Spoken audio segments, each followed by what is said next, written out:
Good afternoon, everyone. How are you all? I hope you all are fine. Today is your English class, and we are going to read chapter 2, The Magic Goat. Do you like magic shows? आप सबको magic देखना पसंद है क्या? So, this story is about a poor farmer and 7 fairies. ये जो story है ना, एक मैजिक गोट की है. मैजिक मीन्स क्या होता है? जादू. और गोट मीन्स बकरी, है ना. तो एक जादुई बकरी के बारे में ये स्टोरी है. आज हम आपको एक पुअर फार्मर और 7 फेरीज का मतलब क्या होता है? परियां. ठीक है. एक पुअर फार्मर मतलब कि एक गरीब किसान और 7 परियों की कहानी सुनाने वाले हैं. Okay, so let's read the story. Long ago there lived a poor farmer.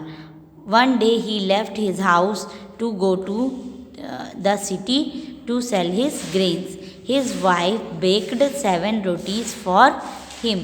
बहुत समय पहले एक गरीब किसान रहता था और एक बार वो अपने गांव को छोड़ के शहर में गया था अपने अनाज को बेचने के लिए. उसकी जो वाइफ थी उसने उसके लिए 7 रोटियां बनाई थी. कितनी रोटियां बनाई थी? 7 रोटियां बनाई. On the way he felt tired and he sat down under a tree. रास्ते में वो थक गया और वो एक पेड़ के नीचे बैठ गया. He began to eat rotis. He was very hungry and said I am so hungry that I will eat all 7. ठीक है. जो वो बहुत भूखा था तो उसने रोटियों को खाना शुरू किया. और वो बहुत भूखा था इसलिए उसने कहा कि मैं बहुत भूखा हूँ इसलिए मैं ये 7 खा जाऊँगा. इसलिए उसने कहा, उन रोटियों के बारे में कहा कि मैं 7 खा जाऊँगा. There lived a 7 fairies in that tree. जिस पेड़ के वो नीचे बैठा हुआ था ना, उस पेड़ पर 7 परियां रहती थी. 7 fairies रहती थी. They thought that the man wanted to eat them.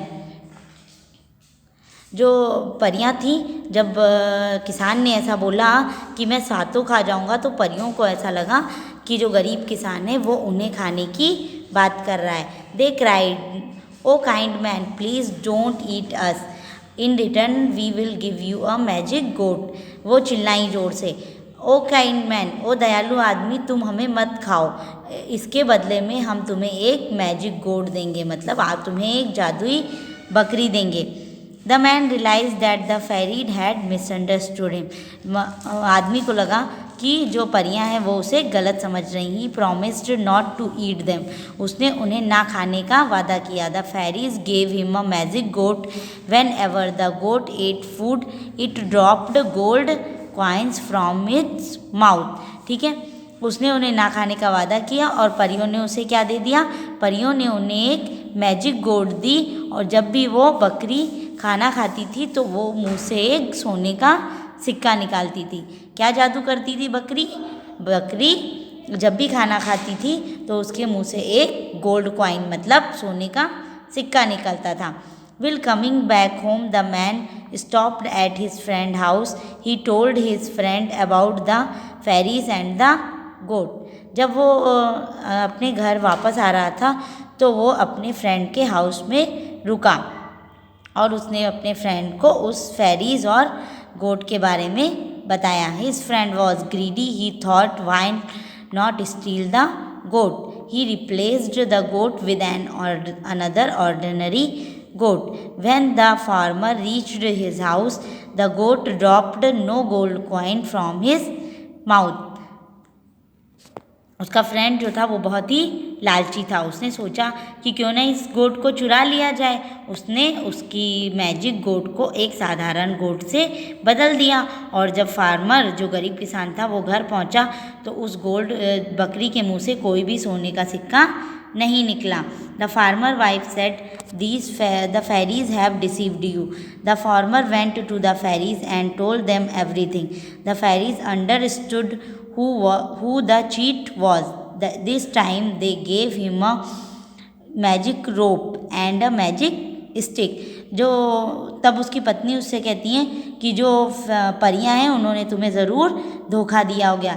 अब जो फार्मर है वो वापस से उन परियों के पास जाता है और उन्हें सारी बात बताता है. तो परियां समझ जाती हैं कि किसने किसान को धोखा दिया है। अब वो अगली बार उसे एक मैजिक रोप और मैजिक स्टिक देती, एक जादुई रस्सी देती हैं और एक स्टिक देती हैं, एक डंडा देती हैं। The farmer went to the friend's house. जो किसान था वो फिर से अपने फ्रेंड के हाउस पर जाता है। He told his friend about the magic rope and the magic stick. वो फिर से अपने फ्रेंड को उस जादुई रस्सी और स्टिक के बारे में बताता है। और जो उसका फ्रेंड है, again his friend tried to steal what he had. जो भी उसके पास था वो उसका फ्रेंड फिर से उसे चुराने की कोशिश करता है। As he touch the things the rope tied itself around him and the stick gave him a good beating. जैसे ही वो उन चीज़ों को छूता है, जो रोप थी, रस्सी थी, वो उसे कस के बांध देती है और जो स्टिक थी वो उसे बहुत उसकी अच्छे से पिटाई करती है। The farmer's friend was ashamed on himself. He gave the farmer his goat back. जो उसका दोस्त था वो बहुत अपने किए पर बहुत ही ज़्यादा शर्मिंदा होता है और वो गोट को वापस लौटा देता है। Do you like this story? सबको स्टोरी पसंद आई? आप सबको स्टोरी समझ में आई ना? तो हमें इस स्टोरी से क्या मॉरल मिलता है कि हमें दूसरों की चीज़ों को चुराना नहीं चाहिए, है ना? और ना ही हमें ग्रीडी होना चाहिए, हमें लालची भी नहीं बनना चाहिए।